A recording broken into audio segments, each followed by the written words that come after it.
想象一下哦，你今天走在台北市北投一个很安静的溪畔，傍晚的微风吹过，一切看起来都那么日常。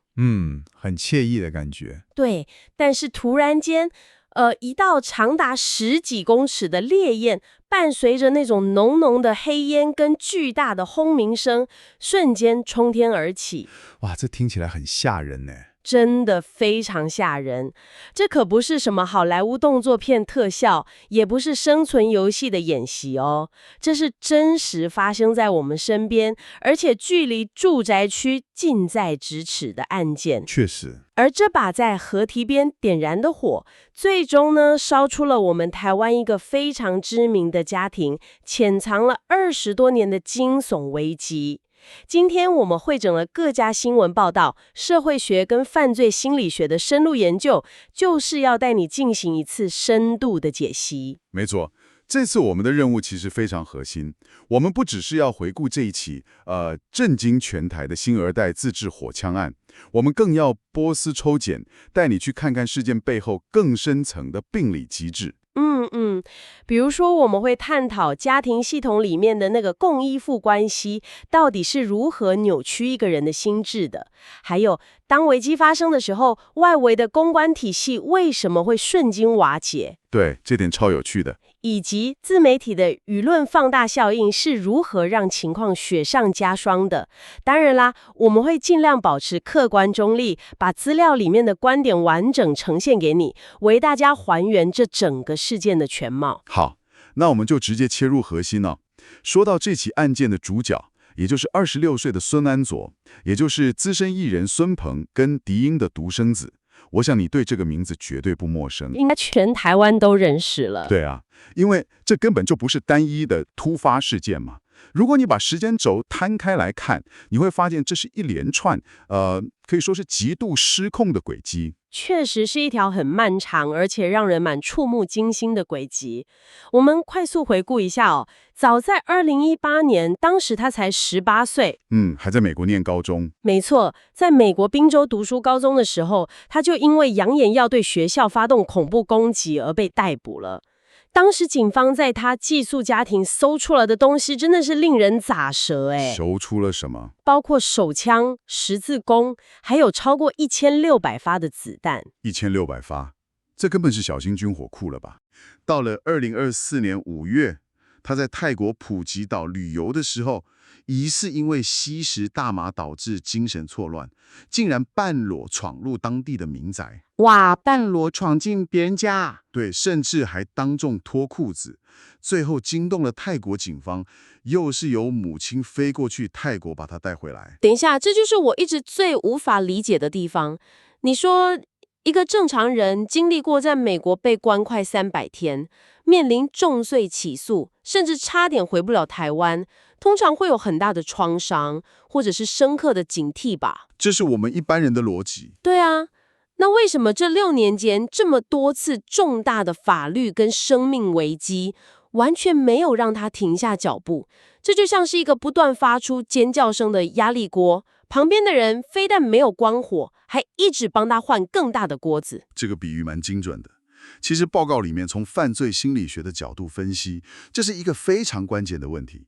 这是因为他的风险与回报神经回路已经被外部力量给彻底改写了。怎么说？被谁改写？被他的家庭。当一个年轻人犯下大错，却从来不需要承受与之对等的后果，因为父母总是用极巨大的财力跟社会资源帮他买单、帮他兜底，他的大脑就无法建立行为跟代价之间的因果连结。也就是说，每一次的跨海救援，表面上好像是救了他，但在他潜意识里，反而是向他证明了，反正我捅出多大的篓子，都会有人来救我。没错，精确地说，这剥夺了他从挫折中学习自我修正的机会。而且报告中还提到一个很重要的概念，叫做武力补偿心理。武力补偿心理。对，当一个人在现实社会中没有办法透过常规的路径去建立健康的社会连结，比如说稳定的工作啊，或是成熟的人际关系，他就会转向追求那种具有极高视觉冲击力，甚至破坏性的事物，像是火焰。对，火焰在心理学上象征着纯粹的破坏力，还有极度渴望被看见。他透过这种危险的举动来获取他内心非常匮乏的权威感。你看他以前还自认是拯救世界的英雄，或是武器天才，这其实都是内在极度空虚的外部投射。哇，外在越是狂妄，内在其实越是脆弱。他需要用这10几公尺的烈焰来证明自己是有力量的。是的，那我们就来看看这把火具体是怎么引爆这整个家庭危机的。2026年5月的这段时间线推进的简直就像动作片一样。节奏非常快。对啊，5月14号，他在 IG 上发布了那段24秒的影片，他背着一个类似瓦斯桶的装置，在北投溪畔喷出10几公尺的火柱。影片一出来，马上引发社会恐慌嘛。毕竟是在住宅区附近。没错，然后才过2天，5月16号清晨6点，检警就带着搜索票出动20多名警力突袭孙家。根据当时的报道，开门的还是孙鹏本人。然后孙安佐本人还在睡梦中，警方当场就扣押了那套肩负式喷火装置，还有疑似改装的散弹枪跟模拟枪。接着到了5月17号，局势真的迎来了最严重的转折。士林地方法院直接裁定他涉犯了放火、未遂、恐吓公众等5项重罪，而且是直接羁押禁见2个月。羁押禁见也，这意味着最快要到期中，他都完全要跟外界隔离，连他父母都没办法探视。这对一直习惯出手救援的孙家来说，绝对是核弹等级的打击。真的，不过就在这个家庭危机爆发的同时，我们看到另一件非常戏剧化的事情发生了，就是他的商业支持系统，也就是他的经纪团队，瞬间就瓦解了。哦，那个前经纪人重读天乐的事件吗？对，突然间，那个经纪人因为涉嫌恐吓公众罪，以3万元交保之后，火速宣布辞职，而且还发出了一份洋洋洒洒的4点声明。那份声明真的很有意思，里面特别强调说自己对改装武器完全不知情，还说拍摄火枪影片是孙安佐极度失控，而且半强迫他拍的。半强迫，这听起来很瞎耶。对，最后甚至爆料说孙安佐完全是零收入，经济命脉都靠父母苦撑，还说自己早就跟孙鹏约法3章，说管不动就会终止合作。哇，这切割的超干净的。在公关学界的分析里面，这其实是一个极度失败的切割案例。坦白说啦，如果我们从人性的求生本能来看，经纪人不想惹祸上身，赶紧跳船自保，这不是很合理吗？为什么公关专家会觉得这是一场灾难？我们可以用汽车的溃缩区来比喻这个状况。溃缩区？对，在商业合作里面，公关或者是经纪人的角色，某种程度上就是危机的溃缩区，用途是吸收外部的冲击，保护核心的当事人。挡子弹用的。但现在的情况是，车子一撞上去，溃缩区自己先弹射逃生了，而且逃生的时候还顺便把方向盘给拔走，让车上的乘客受到更大的伤害。哇，这比喻太生动了。当事人在面临法律风险的瞬间，经纪人把责任全部推卸给已经被羁押、完全失去话语权的合作伙伴，这不但没有办法止血，反而向大众暴露了这个团队内部根本毫无诚信，也没有任何风险控管可言。真的是这样，而且这份声明在逻辑上根本经不起推敲啊！经纪人声称自己不知情，只是个导演，但影片里面把没有倒进火枪里的人，明明就是经纪人自己啊！对啊，画面拍得清清楚楚。这算哪门子的不知情？还有，如果像声明说的，孙安佐是零收入，那之前这个经纪人帮他接的那些博弈业配，那些宣称说什么会变富幼的广告，难道是诈欺吗？没错，这个兄弟情未免也瓦解得太快，太难看了吧？出事了就全部推给对方。这确实展示了在利益冲突下，这种外围的商业支持系统有多么脆弱。不过这终究只是一个表象的崩解而已。表象的崩解。对。如果我们把焦点拉回核心，这起事件最深层的病灶，其实是在于家庭系统理论里面讲的那个共依附关系，也就是 codependency。说到这里啊，我必须扮演一下怀疑论者。在我们传统的亚洲文化里面，或者是说在台湾，家庭关系本来就比较紧密嘛，父母对小孩的保护欲通常也都很强，那种直升机父母满街都是啊。对，的确很常见。那你说的这个临床上的共依附关系，界限到底在哪里？这跟一般的过度溺爱有什么本质上的不同吗？这是个非常关键的区别哦。一般的直升机父母虽然会过度介入，但是父母跟孩子依然是2架不同的飞机，也就是说，双方的自我边界还是存在的。哦，还是2个独立的人。对。但是共依附关系最大的特征就是边界完全消失了，父母会把自身未被满足的情感需求强制而且无意识地投射在孩子身上，把孩子当成是自己情感的延伸。哇，这听起来有点窒息耶。这次我们整理的资料里面有提到一些非常极端的细节，足以说明这种边界的丧失。例如说，新闻有报道过，母亲狄英曾经陪睡儿子，一直到他15岁。15岁，我看到资料的时候也超震惊的诶，甚至还有报道指出，在顺安佐5岁的时候，狄英还带着他去参加什么马拉松接吻大赛，母子俩嘴对嘴狂亲了3个小时。对，这已经不是单纯的保护了。这感觉像是母亲试图占据孩子心里面那个绝对唯一的位置，把其他所有人都排挤掉。正是如此，心理学家指出，这种病态的依附会导致一个很严重的后果，那就是子女的个体化过程会严重受阻。个体化受阻，正常人在青春期的时候，需要透过脱离父母来建立独立的人格嘛，但是共依附关系不允许这种脱离。所以孙安卓一方面极度依赖母亲，另一方面又产生了一种我必须保护母亲的错觉。你还记得他在美国买枪被抓的时候给出的理由是什么吗？